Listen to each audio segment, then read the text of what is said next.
नमस्कार सभी साथियों को। वर्मन क्लासेज में आप सभी का स्वागत है। तो देखिए, हमारा जो वीडियो चल रहा था क्लास, वो महात्मा गांधी से संबंधित चल रही थी और महात्मा गांधी से संबंधित ये तीसरा वीडियो है, या हम कह सकते हैं राष्ट्रीय आंदोलन। राष्ट्रीय आंदोलन में प्रथम चरण जो था वो उदारवादी युग, दूसरा चरण उग्रवादी युग और तीसरे चरण में हम पढ़ रहे थे गांधीवादी युग। और गांधीवादी युग में हम यहाँ तक पढ़ लिए थे हमने असहयोग आंदोलन, उसके बाद चौरा चौरी कांड, फिर उसके बाद हमने पढ़ा था सविनय अवज्ञा आंदोलन, दांडी मार्च। ये सब का अध्ययन करके गांधी इरविन समझौते तक हम पहुंच गए थे।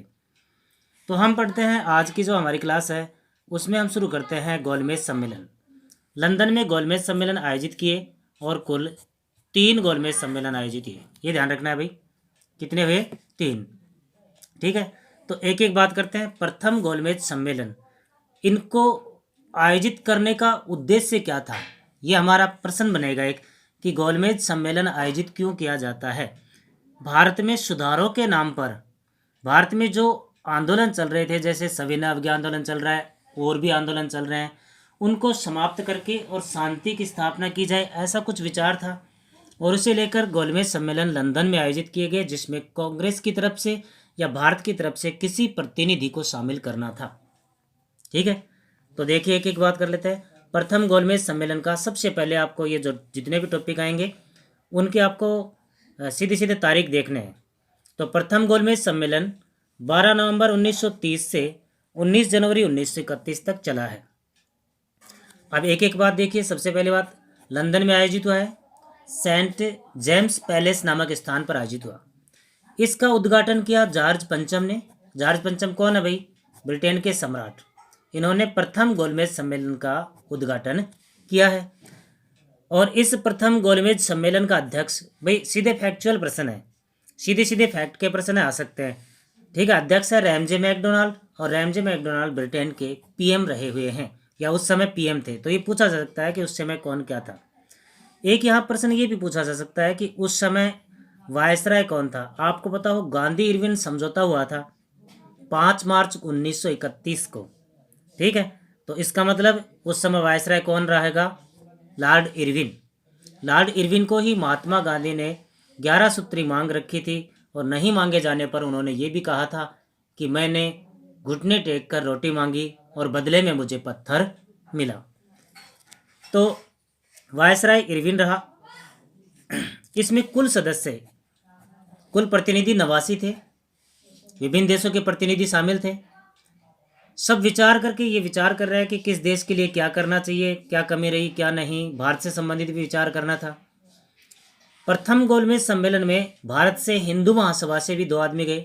एक हिंदू महासभा से 2 आदमी गए थे। एक का नाम था जयकर और एक का नाम था BS मुंज। ये 2 थे हिंदू महासभा के सदस्य जो उसमें प्रथम गोलमेज सम्मेलन में शामिल हुए। सिख प्रतिनिधि के तौर पर संपूर्ण सिंह शामिल थे, और एंग्लो इंडियन समुदाय के KT पॉल ये शामिल थे। ठीक है, इस प्रकार से बहुत से समुदायों के लोग इस गोलमेज सम्मेलन में शामिल हुए। मुस्लिम समुदाय के लोग की बात करें तो आगा खां और उसके अलावा मोहम्मद अली जिन्ना ये शामिल हुए। देसी रियासतों के जो राजे रजवाड़े हैं, रियासत हैं, उनके कुल 16 प्रतिनिधि शामिल हुए थे। ऐसा कोई निश्चित शर्त नहीं थी कि भाई सभी शामिल हों या कौन शामिल हो। ठीक है, इनको तो भारत का एक प्रतिनिधि बुलाना था, और उस समय भारत का प्रतिनिधित्व करने वाली एक पार्टी थी, उसका नाम था कांग्रेस। अब कांग्रेस का एक प्रतिनिधि चला जाए तो ये हो जाए कि भाई चलो भारत का एक प्रतिनिधि आ गया। तो देखिए सीधे सीधे फैक्ट होंगे आपके। कहाँ? लंदन में। उद्घाटन कौन कर रहा है? कुल सदस्य कौन? वायसराय कौन? ठीक है, किस समुदाय से कौन गए? यहाँ पर आपको एक ध्यान रखना है, नोट में दिया गया है। एक तो ये ध्यान रखना है, बहुत ही विशेष प्रश्न, कि कांग्रेस ने इस सम्मेलन का बहिष्कार किया, क्योंकि इस समय कांग्रेस आंदोलन चला रही थी। और कौन सा आंदोलन चला रही थी?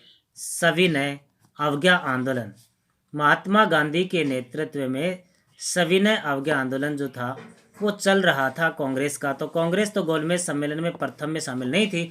बाकी अनेक प्रतिनिधि यहाँ पर, जैसे कोई रजवाड़े प्रतिनिधि हैं, कोई इस प्रकार से शामिल थे। आपको ध्यान रखना है कांग्रेस ने इसमें भाग नहीं लिया है। एक ध्यान रखना है ये, इस समय ब्रिटेन में लेबर पार्टी की सरकार थी। ब्रिटेन में किसकी सरकार थी भाई? लेबर पार्टी की सरकार थी। तो प्रथम गोलमेज सम्मेलन जब कांग्रेस का प्रतिनिधि नहीं गया, या हम ये माने कि भारत का कोई प्रतिनिधि नहीं शामिल हुआ, क्योंकि ये तो सब अपने अपनी छोटी छोटी रियासतों के हैं, संपूर्ण भारत का कोई प्रतिनिधि शामिल नहीं है, तो ये सम्मेलन असफल हो गया। तो बात करते हैं दूसरा गोलमेज सम्मेलन। सेम वैसा कि वैसा फैक्चुअल पॉइंट है। देखिए, दूसरा गोलमेज सम्मेलन की हम बात कर रहे हैं। तारीख देखिए, आपको तारीख विशेष कर ध्यान रखनी है। 7 सितंबर 1931 से 11 दिसंबर 1931 तक चला है। अध्यक्ष वही रहेगा, रैमजे मैकडोनाल्ड, जो ब्रिटेन का प्रधानमंत्री है उस समय। यहाँ का ये प्रश्न जरूर देखना, ये इस समय भारत सचिव कौन था? देखो, भारतीय प्रशासन करने के लिए एक जिम्मेदार पद बनाया गया था और उस पद का नाम था भारत सचिव। इस समय भारत सचिव सैमुअल हॉर था। वायसराय इस समय वेलिंगटन था। अब देखो चेंज हो चुका है। प्रथम वायसराय प्रथम गोलमेज सम्मेलन के समय लॉर्ड इरविन था और द्वितीय गोलमेज सम्मेलन के समय कौन था भाई? वेलिंगटन। ये चेंज हो गया है। स्थान देखिए, सेंट पॉल पैलेस, और वो पैलेस कहाँ है? लंदन में। कहाँ है भाई? लंदन में। आपको पता हो, इसी पैलेस की सीढ़ियाँ चढ़ते समय एक पत्रकार था जिसका नाम था फ्रैंको मोरेस। फ्रैंको मोरेस, इसने महात्मा गांधी को कहा था कि आप कम से कम कपड़े तो ढंग के पहन के आओ, क्योंकि महात्मा गांधी इसी प्रकार से धोती में वहाँ चले गए थे। तब महात्मा गांधी ने इससे कहा था कि हमारे हिस्से के कपड़े तो आपके राजा ने पहन रखे हैं, आपके सम्राट ने पहन रखे हैं। इसी फ्रैंको मोरेस ने इसी दौरान महात्मा गांधी को कहा था अर्धनंगा फकीर। ये प्रश्न भी आ जाता है। देशद्रोही फकीर तो चर्चिल ने कहा था, और ये क्या है? अर्धनंगा फकीर। तो स्थान क्या था? Saint Paul Palace, London. Congress के प्रतिनिधि, यानी कि इसमें कांग्रेस शामिल हुई, ये ध्यान रखना। प्रश्न आएगा कौन से गोलमेज सम्मेलन में कांग्रेस ने भाग लिया? तो कौन सा है ये? दूसरा। कौन सा है भाई? दूसरा गोलमेज सम्मेलन में कांग्रेस ने भाग लिया है। और कांग्रेस का प्रतिनिधि कौन बनकर गया? महात्मा गांधी, SS राजपुताना जहाज से। कांग्रेस के अन्य भी कुछ सदस्य गए थे, लेकिन प्रतिनिधि के तौर पर महात्मा गांधी थे।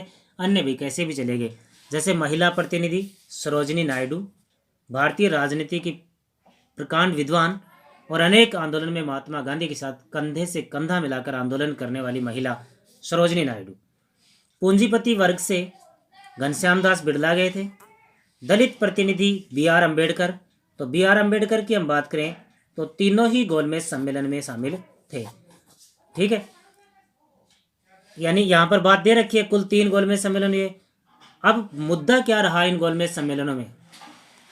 देखिए, नोट में देखिए, आप नोट में देखिए भाई, सांप्रदायिकता के मुद्दे पर यह सम्मेलन भी असफल रहा। सांप्रदायिकता का मतलब, जैसे सिखों ने अपनी बात की, दलितों ने अपनी बात की, और मुस्लिमों ने अपनी बात की, महिलाओं ने अपनी बात की। यानी कि प्रत्येक व्यक्ति सांप्रदायिकता चाहता है, अपने धर्म, अपने वर्ग के हितों का पैरवी कर रहा है, अपने ही वर्ग या अपने ही धर्म के बारे में बात कर रहा है। तो ये मुद्दा जो है वो पेच बना, इस वजह से गोलमेज सम्मेलन जो है वो असफल हो गया। नोट देखिए, जनवरी 1932 में गांधी जी जब गोलमेज सम्मेलन में महात्मा गांधी गए थे, तो पीछे की क्लास में हमने दे रखा ये बात। तो क्या हुआ था कि उन्होंने सविनय अवज्ञा आंदोलन को समाप्त किया था और गोलमेज सम्मेलन में हिस्सा लेना स्वीकार किया था। पर गोलमेज सम्मेलन जब कामयाब नहीं हुआ तो क्या होगा? गोलमेज सम्मेलन कामयाब नहीं होगा तो सिंपल सी बात है, पुनः सविनय अवज्ञा आंदोलन शुरू हो जाएगा। तो 4 जनवरी 1932 को गांधी जी को पूना की यरवदा जेल में रखा गया। ध्यान रखना, जिस समय असहयोग आंदोलन चला था उस समय महात्मा गांधी को अहमदाबाद जेल में रखा है, और जब सविनय अवज्ञा आंदोलन चल रहा है उस समय पूना की यरवदा जेल में महात्मा गांधी को रखा गया है। नेक्स्ट टॉपिक देखिए, अगर सन भी याद हो जाती है तो भी बहुत बड़ी बात है एक एक टॉपिक की। अभी टॉपिक है सांप्रदायिक पंचाट। पिछले टॉपिक में हमने देखा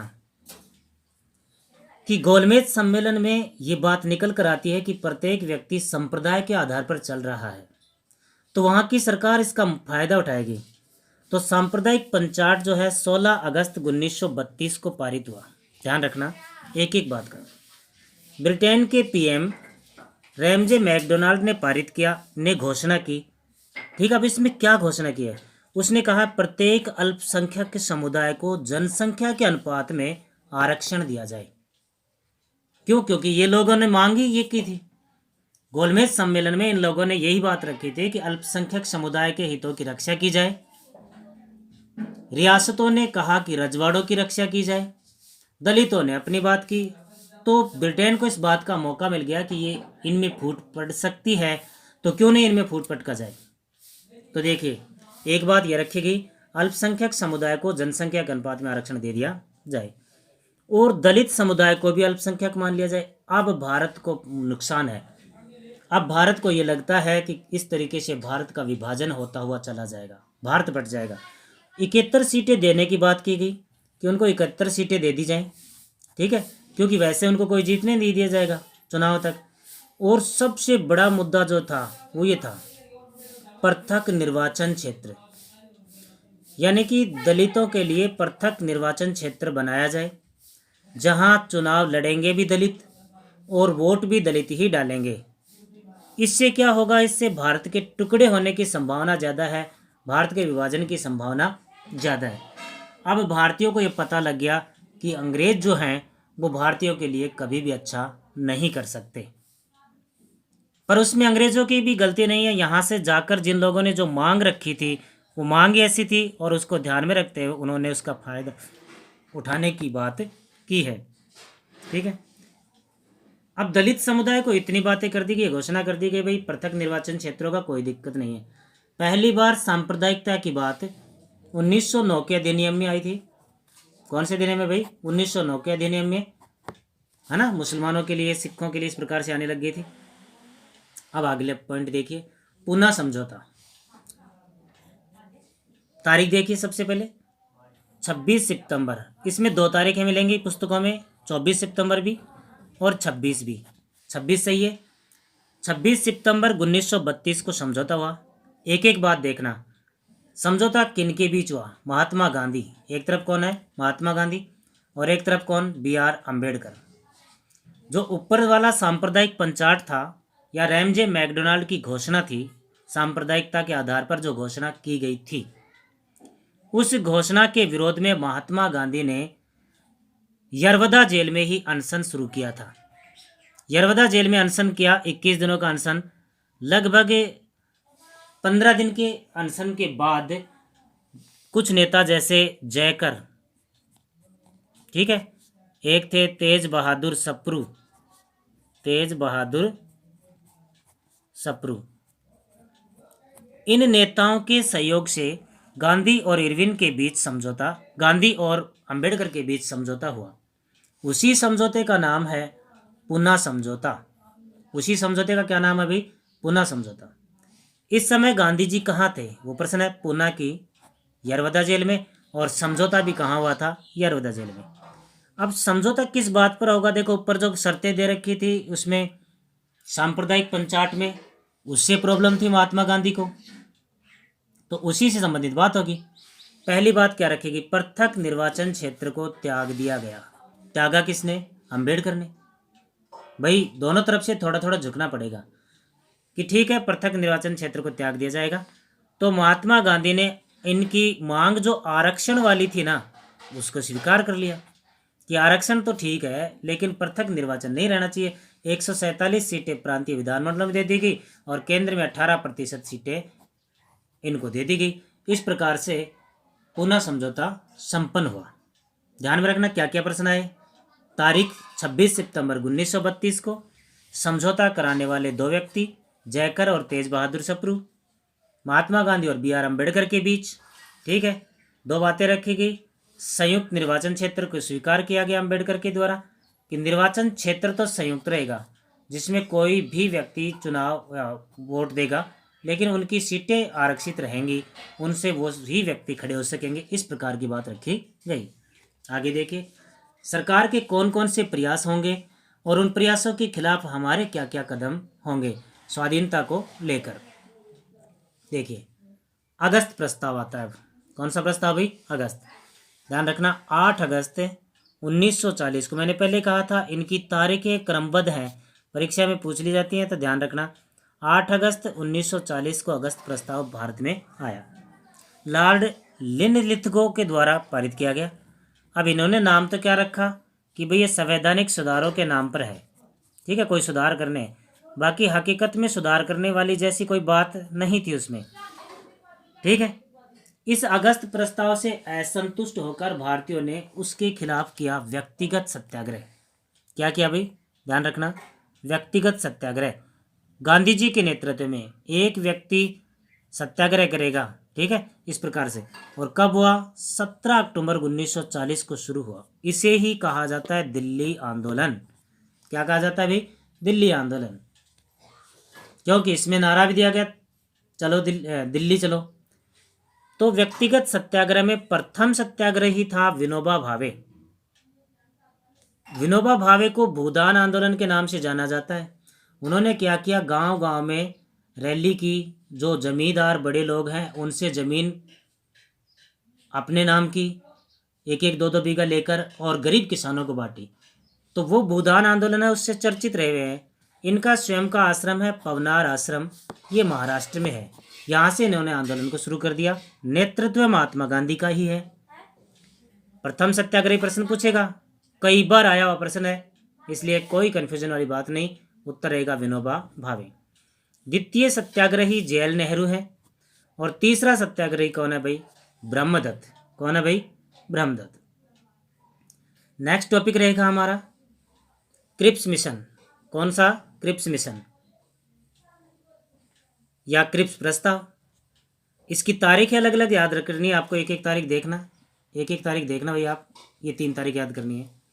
11 मार्च 1942 को घोषणा, क्रिप्स मिशन बनाने की घोषणा। इस समय प्रधानमंत्री जो था वो चर्चिल था। कौन था भाई? चर्चिल। 23 मार्च 1942 को क्रिप्स मिशन भारत आ गया। क्रिप्स मिशन कहाँ आ गया भाई? भारत, ठीक है। आगे देखिए, 30 मार्च 1942 को इसने अपनी रिपोर्ट प्रस्तुत कर दी। अब इसमें क्या बातें थी? इसमें भाई द्वितीय विश्व युद्ध चल रहा था, तो द्वितीय विश्व युद्ध की हालत को लेकर चर्चा थी कि द्वितीय विश्व युद्ध में भारतीय लोग भी शामिल हो जाएं तो कुछ अच्छा हो जाए, ये बातें थी। इस क्रिप्स मिशन में सर स्टैफर्ड क्रिप्स के नेतृत्व में था ये। इसके बारे में महात्मा गांधी ने कहा भी है, इसके बारे में कहा है महात्मा गांधी ने, उत्तर तिथिये चेक। ध्यान रखना, परीक्षा में आया, अनेक बार आता है, यानी कि बाद का निकला बीता हुआ चेक, ऐसा समझे, ठीक है। बाद में इसके बारे में जवाहरलाल नेहरू ने इसे कहा दिवालिया बैंक। क्या कहा? दिवालिया बैंक। तो एक लाइन बन गई, दिवालिया बैंक का बीता हुआ चेक। वो चेक जो निकल जा चुका है, उसका कोई मतलब नहीं, जिसकी तारीख जा चुकी है। यानी कि अब आपके क्रिप्स मिशन, आपके क्रिप्स प्रस्ताव, इन सब का हमें कोई लेना देना नहीं है। ये सब हमारे लिए कोई बात नहीं, क्योंकि हमें तो मूल रूप से स्वराज्य चाहिए। हमें क्या चाहिए? स्वराज। उससे नीचे हमारी कोई मांग नहीं है, उससे छोटी हमारी कोई मांग नहीं है। तो ये बातें रखी गई, ध्यान रखना है आपको। उत्तर तिथिय चेक या बाद या तारीख निकला हुआ चेक, ये परीक्षाओं में प्रश्न आते रहते हैं, ठीक है। हाँ, नेक्स्ट है हमारा, नेक्स्ट आंदोलन ही चलेगा, भारत छोड़ो आंदोलन। इसे कहा जाता है अगस्त क्रांति, क्योंकि अगस्त में हुआ। आपको इनके एक एक बार तो तारीख रटनी है, ढंग से याद करना है, रटना ही पड़ेगा, बहुत तरीके से इनकी तारीख याद करनी है। 8 अगस्त 1942 को, अब देखो इसकी एक एक बात देखिए। 14 अगस्त 1942 को वर्धा में, वर्धा महाराष्ट्र है, वर्धा में कांग्रेस की वर्किंग कमेटी बैठी थी। कांग्रेस की वर्किंग कमेटी ने फैसला लिया कि भारत छोड़ो का प्रस्ताव लाए, भारत छोड़ो का प्रस्ताव लेकर आए। तो पहली बार भारत छोड़ो आंदोलन का प्रस्ताव कब लाया गया? आपके इस प्रश्न का उत्तर हो जाएगा 14 जुलाई 1942 को। और कहाँ से लाया गया? इस प्रश्न का उत्तर हो जाएगा वर्धा से, ठीक है। 1 अगस्त 1942 को तिलक दिवस मनाया गया। कौन सा दिवस भाई? तिलक दिवस। ध्यान रखना, बाल गंगाधर तिलक की मृत्यु 1 अगस्त को हुई थी, तब से तिलक दिवस मनाया जाता है। उस दिन भारत छोड़ो आंदोलन की घोषणा कर दी गई कि करेंगे, शुरू नहीं हुआ है, घोषणा कर दी कि ऐसा कोई आंदोलन होगा। देखना, 8 अगस्त की बात है। 8 अगस्त 1942 को बम्बई के, ये ध्यान रखना, बम्बई के ग्वालिया टैंक मैदान में भारत छोड़ो आंदोलन की शुरुआत हो चुकी है। तो ध्यान रखना, भारत छोड़ो आंदोलन की चर्चा सर्वप्रथम 14 जुलाई को हो चुकी थी, वर्धा में हुई थी। कांग्रेस की वर्किंग कमेटी बैठी थी, उसमें चर्चा हो रही थी। 1 अगस्त को उसकी घोषणा कर दी गई थी, लेकिन आंदोलन शुरू नहीं हुआ। 8 अगस्त को आंदोलन शुरू हो गया ग्वालियर टैंक मैदान से। महात्मा गांधी ने एक जोशीला भाषण दिया यहाँ से,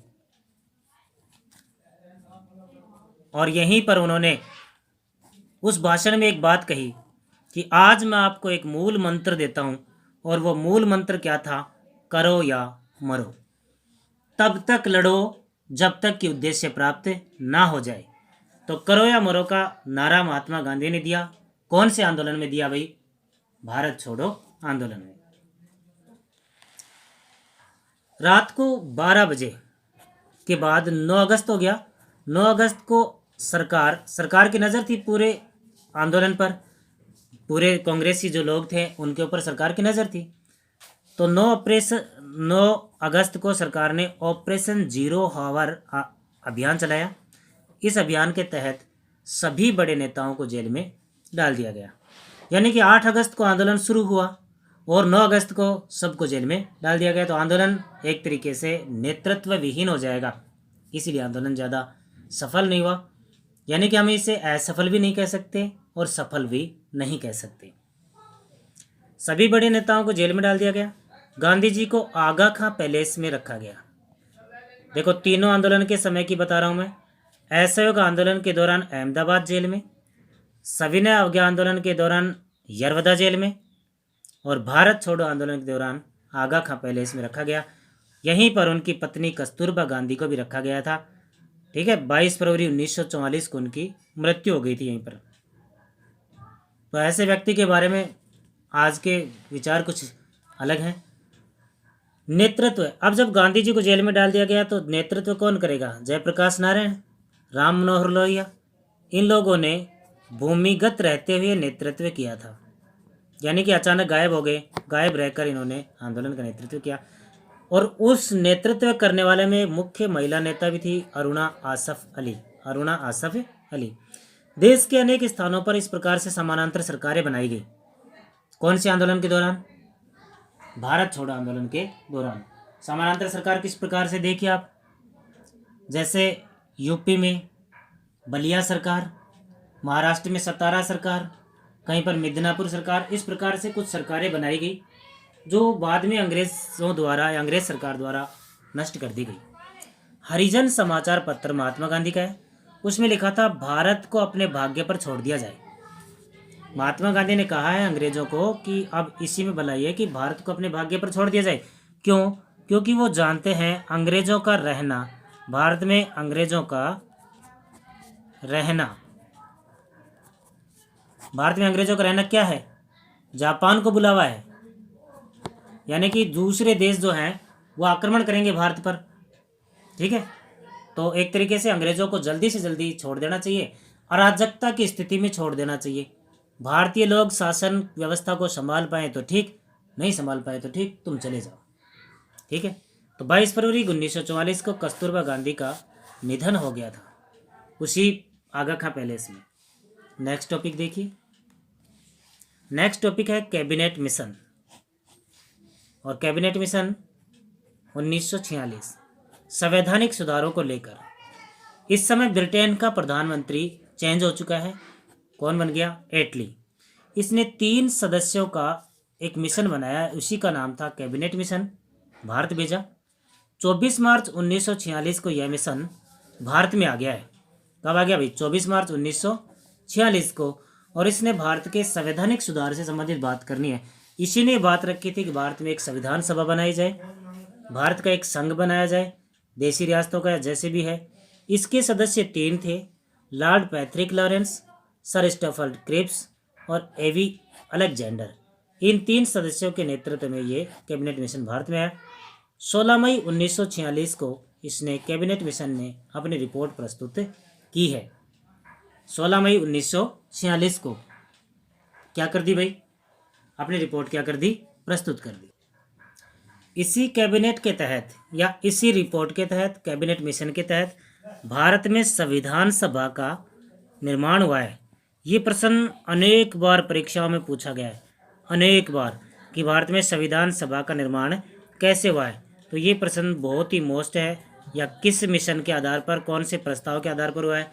तो कैबिनेट मिशन की रिपोर्ट के आधार पर संविधान सभा का निर्माण हुआ। बाकी संविधान सभा और ये सब बातें पॉलिटिकल में पढ़ी जाती हैं, हम तो सिर्फ गांधीवादी युग पढ़ रहे हैं, राष्ट्रीय आंदोलन, जो आज की इस क्लास में हमारा राष्ट्रीय आंदोलन पूरा हो जाएगा। नोट देखना एक, महात्मा गांधी की हत्या। जिस समय देश का बंटवारा हो गया, देश आज़ाद हो गया था, हिंदू मुस्लिम सांप्रदायिक हिंसा हो रही थी, 30 जनवरी 1948 को दिल्ली में महात्मा गांधी ने अनशन किया, गोलियों के बीच पहुंच गए, जहां पर नाथूराम गोडसे नामक व्यक्ति ने गोली मारी और महात्मा गांधी की हत्या हो गई। इस 30 जनवरी को शहीद दिवस मनाया जाता है। कौन सा दिवस भाई, शहीद दिवस, ध्यान रखना, पीछे बताया था शहीदी दिवस। शहीदी दिवस 23 मार्च को मनाया जाता है, यह है शहीद दिवस। महात्मा गांधी की समाधि राजघाट नई दिल्ली में बनी हुई है। नोट एक और देखिए, गांधी जी की आत्मकथा माई एक्सपीरियंस विद ट्रूथ। इसका परीक्षा में पूछा जाता है कि कौन सी भाषा में है, तो आपका उत्तर होगा गुजराती भाषा। कौन सी भाषा में भी, गुजराती भाषा में।